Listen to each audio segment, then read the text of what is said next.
السلام علیکم ورحمۃ اللہ وبرکاتہ۔ پیارے بھائیوں اور معزز دوستو، آج ہم آپ کے پاس ایک ایسا وظیفہ لے کر آئے ہیں کہ جس وظیفے کے بارے میں بتایا جاتا ہے کہ ہر پریشانی کا علاج ہے، ہر مرض کا علاج ہے، یعنی رزق کی تنگی، بیماری، جنات اور دیگر جو مسائل ہیں ان سب کا حل اس وظیفے میں ہے۔ لیکن ہم نے ذمہ داروں کے آگے تو ہاتھ پھیلایا ہے، ہم نے حکیموں کے آگے تو اپنا ہاتھ ڈالا ہے، ہم نے ڈاکٹروں کے پاس جا کر تو اپنی مرض بتائی ہے، ہم پیروں فقیروں کے پاس جا کر اپنی غریبی ہونا ظاہر کیا ہے، لیکن جس کا فرمان اللہ رب العزت نے اور آقا دو جہاں سرور کائنات صلی اللہ تعالیٰ علیہ وسلم نے ارشاد فرمایا ہے تو ہم نے اسے چھوڑ دیا ہے۔ اگر ہم اس پہ عمل کرتے اور آج ہم پریشان نہ ہوتے تو اس معاشرے میں ہر بندہ پریشان ہے۔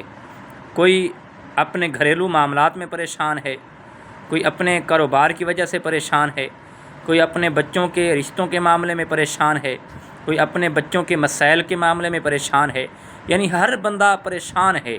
لیکن اس کا حل وہ قرآن پاک میں ہے۔ قرآن پاک میں ایک بہت بڑا وظیفہ ہے، اور اگر آپ اس کو کرنا شروع کر دیں تو کوئی ایسا مسئلہ نہیں ہے جس کا حل نہ نکلے۔ اب وہ وظیفہ کیا ہے؟ وہ وظیفہ یہ ہے کہ آپ 500 مرتبہ لا حول ولا قوت الا باللہ العلی العظیم پڑھیں، اور اس کے بعد اول آخر درود پاک پڑھیں، اور پھر اس کے بعد آپ دعا مانگیں، اور اللہ رب العزت آپ کی ہر حاجت کو پورا کر دے گا، آپ کی پریشانی کو دور کر دے گا۔ اللہ پاک آپ کو رزق بے پناہ عطا فرمائے گا۔ اللہ پاک آپ کے گھریلو پریشانی معاملات جو ہیں وہ سب کو دور فرما دے گا۔ لیکن ہم قرآن پاک کو اپنا کر تو دیکھیں، قرآن پاک سے اپنا تعلق جوڑ کر تو دیکھیں، جس کے بارے میں اللہ کے محبوب نے فرمایا ہے، اللہ کے محبوب نے بتایا ہے۔ لیکن آج ہم نے قرآن کو چھوڑ دیا، آقا کریم علیہ الصلوۃ والسلام کے فرمان کو چھوڑ دیا، تو آج اس زمانے میں ہم ذلیل و خوار ہو رہے ہیں۔